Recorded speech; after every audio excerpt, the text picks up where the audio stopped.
أعوذ بالله من الشيطان الرجيم بسم الله الرحمن الرحيم إن الحمد لله والصلاة والسلام على رسول الله وبعد ربي اشرح لي صدري ويسر لي أمري واحلل عقدة من لساني يفقهوا قولي ربي هب لي حكما والحقني بالصالحين ربي زدني علما أعوذ بالله من الشيطان الرجيم من همزي ونفخي ونفسي শুরু করছি আলহামদুলিল্লাহ। আজকে সূরা আলে ইমরান কোরআনুল কারীমের 3 নম্বর সূরা, যেটি মদিনায় অবস্থিত, রাসূল সাল্লাল্লাহু আলাইহি ওয়াসাল্লামের মদিনার জীবনে, এবং এর আয়াত সংখ্যা হলো 200।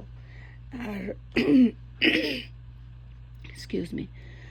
আল ইমরান শব্দটার অর্থ হলো বংশ,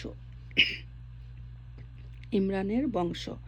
তো ইমরান হলেন একজন খুব ভালো মাপের মানুষ। তিনি ছিলেন ঈসা আলাইহিস সালামের নানা। এখানে ঈসা আলাইহিস সালামের মা ছিলেন মারিয়াম। এখানে এই সূরাতে 35 থেকে 50 নম্বর আয়াত পর্যন্ত এই পরিবারের আলোচনা করা হয়েছে। রাসূলুল্লাহ সাল্লাল্লাহু আলাইহি সাল্লাম বলেন, কিয়ামতের দিন কোরআন ও যারা কোরআন অনুযায়ী আমল করত তাদের নিয়ে আসা হবে। সূরা বাকারা এবং আল ইমরানের যারা তেলাওয়াত করে দুনিয়ার জীবনে, তাদের জন্য একজন মেঘমালা হয়ে আসবে, অথবা মেঘের ছায়া হয়ে, অথবা পাখির ঝাঁক হয়ে ছায়া দিবে সেই মানুষগুলোকে। এটা হলো সূরা আল ইমরানের। সূরা বাকারাতে এটা বলা হয়েছে, মেনশন করা হয়েছে। তো আমি এত ডিটেলসে যাচ্ছি না। এখানে আরেকটা বিষয়, সেটা হলো যে সূরা আল ইমরান কোনো একটা মানুষের নামে করা হয়েছে, বংশের নামে, সেটা বলেছি।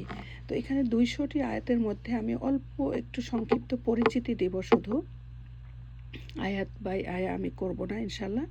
জাস্ট একটু যারা কম বুঝি, কম পড়াশোনা করি, তাদের জন্য একটু ধারণা তৈরি করা। তো এখানে সূরাটা শুরু হয়েছে আউযু বিল্লাহি মিনাশ শাইতানির রাজিম বিসমিল্লাহির রহমানির রহিম। কতগুলি বিচ্ছিন্ন ওয়ার্ড দিয়ে, আলিফ লাম মিম।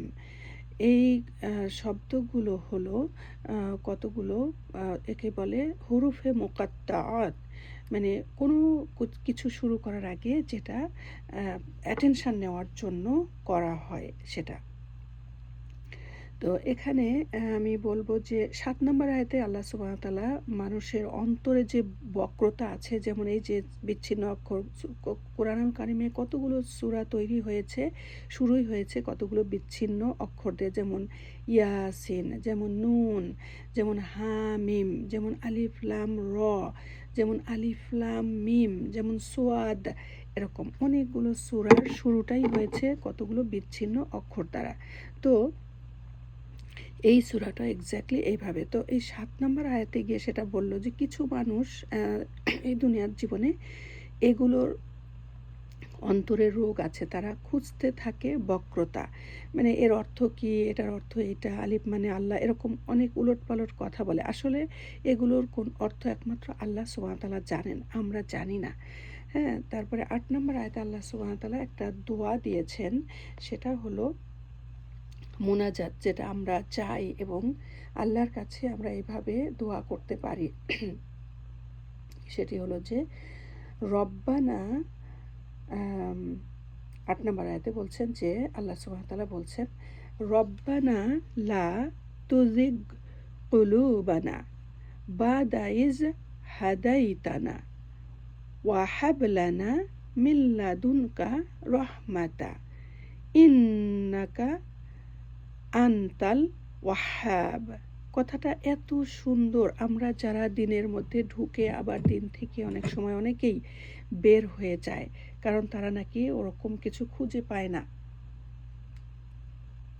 ভালো মানুষ খুঁজে পায় না, নাকি দিনদারিত্ব কোনো ভুল আছে এরকম। আসলে কোনো মানুষ তো কোনো দিন না, ইসলাম না। মানুষ হচ্ছে একটা মানুষ, দোষ ত্রুটি মিশ্রিত, কিন্তু দিন হচ্ছে রাসূল সাল্লাল্লাহু আলাইহি ওয়াসাল্লাম যেটা জীবনে করেছেন সুন্নাহ সেটা, আর আল্লাহ সুবহানাহু ওয়া তাআলা যে কোরআন দিয়েছেন সেটা। এটা হলো সঠিক দিন। তো এখানে এই আয়াটার অর্থটা হলো, হে আমাদের রব, সৎ পথ প্রদর্শনের পরে আপনি আমাদের অন্তরগুলোকে বক্র করে দিয়েন না, আমাদেরকে আপনার নিকট হতে রহমত প্রদান করুন। মূলত আপনি মহান দাতা। কত সুন্দর কথা। পরের আয়াতটা আর একটা মোনাজাত। এরকম এই সূরা আল ইমরানের মধ্যে অনেকগুলো মোনাজাত রয়েছে, দোয়া রয়েছে, চাওয়া রয়েছে আল্লাহর কাছে। তো আল্লাহ সুবহানাহু ওয়া তাআলা তো বলেছেন আমরা যেন একটা জুতার ফিতাও লাগবে সেটাও যেন আমরা চাই, একটা লবণ লাগবে সেটাও যেন আল্লাহর কাছে চাই। তো এই সূরা আল ইমরানটাতে এত চাওয়া আছে, এত মোনাজাত আছে, গোপনে গোপনে চাওয়া। ইনশাআল্লাহ আমরা সেটা চাইবো। ৩৫ নম্বর আয়াতে গিয়ে আল্লাহ সুবহানাহু ওয়া তাআলা বললেন যে মারিয়ামের যে জন্ম হলো তখন তার মা তার পেটে থাকাকালীন আল্লাহর কাছে সমর্পণ করে দিলেন যে আমার এই সন্তান জন্ম হওয়ার পরেই আমি এটা আপনার জন্য দিয়ে দিব। তো জন্ম হওয়ার পরে যখন দেখলো এটা মেয়ে, তখন তো ওনার ইয়েটা চেঞ্জ হয়ে গেল যে একটা মেয়ে বাচ্চা একটা ছেলে বাচ্চার মতো না। এটা তার মনের মধ্যে খুব অস্থির ফিল করলো। তারপরে তার দায়িত্ব, যেহেতু কথা দিয়েছেন আল্লাহকে, তিনি কথা রাখলেন। তার দায়িত্ব দেওয়ার জন্য অনেক মানুষ মসজিদে দিয়ে দিলেন এবং অনেক মানুষ সেখানে এগিয়ে আসলেন। কে তার দায়িত্ব নেবে একটা মেয়ে বাচ্চা? তখন তার খালু সম্ভবত জাকারিয়া আলাইহিস সালাম, এখানে একটা পরীক্ষা হচ্ছিল যে একটা পানির মানে নদীতে কিংবা একটা পানির জারে যে কলম ছোঁড়া হচ্ছিল, তখন এটা পরীক্ষা। এটা অন্য সূরাতে আরও ডিটেলস এসছে, আমি একটু সংক্ষিপ্ত দিব। তখন যার কলম স্রোতের উল্টো দিকে যাবে সে মারিয়াম আলাইহিস সালামের দায়িত্ব নিতে পারবে। তো জাকারিয়া আলাইহিস সালাম ইভেন তার আত্মীয় ছিল, মারিয়াম আলাইহিস সালামের আত্মীয় ছিলেন। তা উনি উনার দায়িত্বে চলে গেলেন। তখন উনি নিয়ে যেয়ে তাকে মসজিদে রাখলেন, তাকে দেখাশোনা লালন পালন করতেন। তো এইটা যখন উনি একটু সাবালিকা হয়ে উঠলেন মারিয়াম আলাইহিস সালাম, তখন একা একা চলতে পারেন, একা একা, তখন মসজিদের ভিতরে একটা সাইডে তার থাকার জন্য ব্যবস্থা করে দেওয়া হলো এবং মসজিদের ছোটোখাটো যে কাজকর্ম করেন এবং তার আল্লাহর ইবাদতে মশগুল থাকেন সারাটা দিন সারাটা রাত। তো ওই সময় একদিন জাকারিয়া আলাইহিস সালাম তাকে দেখতে আসলেন, সবসময় দেখতে আসতেন। ওই সময় আসলেন, এসে দেখলেন যে তার ঘরে সিজনাল ফ্রুট না, অন্য সিজনের, এবং উনি তো শুধু আসার অধিকার ছিল। তো উনি এসে দেখলেন যে ওখানে এমন কিছু ফল ফ্রুট খাদ্য যেটা উনি দিয়ে যান নাই। তখন তিনি জিজ্ঞেস করলেন, হে মারিয়াম, এই খাদ্যগুলো তুমি কোথায় থেকে পেয়েছো? তিনি বললেন যে এটা আল্লাহ সুবহান তাআলা দিয়েছেন, হ্যাঁ, জান্নাত থেকে এসছে, সুবহানাল্লাহ। তখন তিনি জাকারিয়া আলাইহিস সালামের কোনো সন্তান ছিলেন না এবং জাকারিয়া আলাইহিস সালাম তখন চাইলেন আল্লাহর কাছে বাসায় গিয়েই যে তার কোনো বংশধর নাই এবং তিনি একটা সন্তান চান। তাই তিনি অনেক বয়স হয়ে গিয়েছেন এবং তার স্ত্রীও বয়স্ক হয়ে গিয়েছেন। সন্তান ধারণের যে একটা উর্বরতা, একটা ক্ষমতা থাকে, সেই ক্ষমতার বাইরে চলে গিয়েছেন। তখন তিনি চাইলেন আল্লাহর কাছে, আল্লাহ কবুল করে নিলেন দোয়াটা এবং দিয়ে দিলেন এবং কতগুলো আমল করার জন্য তাকে বেঁধে দিলেন যে 3 দিন সে কথা বলতে পারবে না কারো সাথে, ইশারায় কথা বলবে এবং তখনকার সময় রোজা রাখলে কথা বলা নিষেধ ছিল, শুধু ইশারায় কথা বলতে পারবে। ওই সময় রোজা ছিল এমন। আমরা তো লাকি এনাফ যে আমরা এখন রোজা রেখেও কথা বলতে পারি, হ্যাঁ, মনের ভাব প্রকাশ করতে পারি, তবে সেটা যেন ভালো কথা হয় রোজা থাকা অবস্থায়। যাই হোক, তারপরে 97 নাম্বার এবং জাকারিয়া আলাইহিস সালামকে আল্লাহ সুবহানাহু ওয়া তাআলা একটা সন্তান দিলেন এবং নামও দিয়ে দিলেন। এই প্রথম তিনি একজন মানুষের নাম দিয়ে দিলেন। তিনিও নবী ছিলেন, তার নাম ছিল ইয়াহিয়া। তো খুব ভালো মাপের একজন মানুষ হিসাবে আল্লাহ সুবহানাহু ওয়া তাআলা তার সন্তানের উত্তরাধিকার হিসাবে দিলেন। তো আমি আর বেশি ডিটেলসে যাব না। তারপরে হলো 97 নাম্বার আয়াতে এই সূরাতে আল্লাহ সুবহানাহু ওয়া তাআলা বললেন যে এই ঘরটা হলো, মানে এটা কাবা ঘরের কথা মেনশন করেছেন যে এই কাবা ঘরটা হলো আল্লাহ সুবহানাহু ওয়া তাআলার সবচেয়ে আউয়ালা বায়াত, সর্বপ্রথম ঘর যেটা ইবাদতের জন্য আল্লাহ সুবহানাহু ওয়া তাআলা নির্ধারিত করেছিলেন। তো এই ঘরে যাওয়ার যাদের সামর্থ্য আছে, মুসলিম যারা ঈমান এনেছেন, আমরা যারা ঈমানদার হিসাবে ক্লেম করি, তারা প্রত্যেকে যেন আমাদের সামর্থ্য যদি থাকে শুধু ওই ঘরে যাওয়া এবং আসা পর্যন্ত, আমরা যেন হজ পালন করি।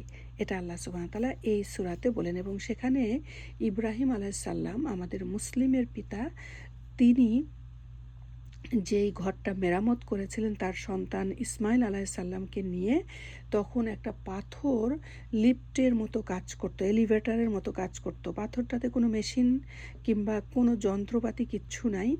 ওই পাথরটার উপরে যখনই তিনি দাঁড়াতেন, কারণ অত উঁচুতে তো হাত যেত না, বেশ উঁচু, তখন ওই পাথরের উপরে দাঁড়ানোর পরে ওইটা একা একাই উঠে তিনি যেখানে তিনি কাজ করতে চান সেখানে এভাবে ঘুরতেন, কোনো রকম মেশিন ছাড়া।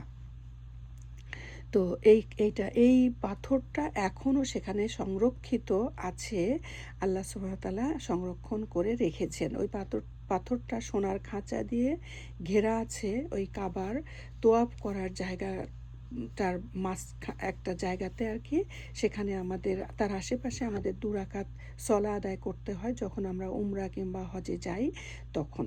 তো আমি আর বেশি বাড়াবো না, আমি খুবই সংক্ষিপ্ত আকারে এটা করার জন্য চেষ্টা করছি। আমরা যতটুকু করলাম আলহামদুলিল্লাহ। আমি আশা করব যে যারা কোরআন সম্বন্ধে কোনো নলেজ নাই, তারা যেন অন্তত একটু শুনলেও যেন মনে করে যে এটা সূরাটা কত নাম্বার এবং এর মধ্যে কি কথাগুলো আছে। আরও অনেক বহু কথা আল্লাহ সুবহানাহু ওয়া তাআলা দিয়েছেন, কিন্তু একটা বেসিক ধারণা যেন হয়ে যায় যে এই সূরাতে এই জিনিস, তখন আগ্রহটা তার বেড়ে যেতে পারে এটা জানার জন্য কিংবা বুঝার জন্য। এই জন্য আমি এভাবে করছি ইনশাআল্লাহ। আমার হয়তোবা আমারও কোনো আত্মীয়-স্বজনের কাজে দিতে পারে, আমার কোনো বংশধরের কাজে দিতে পারে। এটার জন্য আল্লাহ সুবহানাহু ওয়া তাআলা কবুল করে নিক। আমি যতটুকু বললাম এটা আমার কোরআন থেকেই বললাম, এবং যদি কোনো ভুল হয়ে থাকে আল্লাহ সুবহানাহু ওয়া তাআলা সেটা ক্ষমা করে দিবেন। আমি আল্লাহ সুবহানাহু ওয়া তাআলার কাছে চাইছি যে হ্যাঁ, আল্লাহ সুবহানাহু ওয়া তাআলা আমাকে কবুল করে নিন যেন আমি সবগুলোই করতে পারি ইনশাআল্লাহ, আল্লাহ সুবহানাহু ওয়া তাআলা তৌফিক দিলে। ওমা তাওফিকি ইল্লা বিল্লাহ। সুবহানাল্লাহি ওয়া বিহামদিহি, সুবহানাকা আল্লাহুম্মা বিহামদিকা, আশহাদু আল্লা ইলাহা ইল্লা আনতা, আস্তাগফিরুকা ওয়া আতুবু ইলাইক।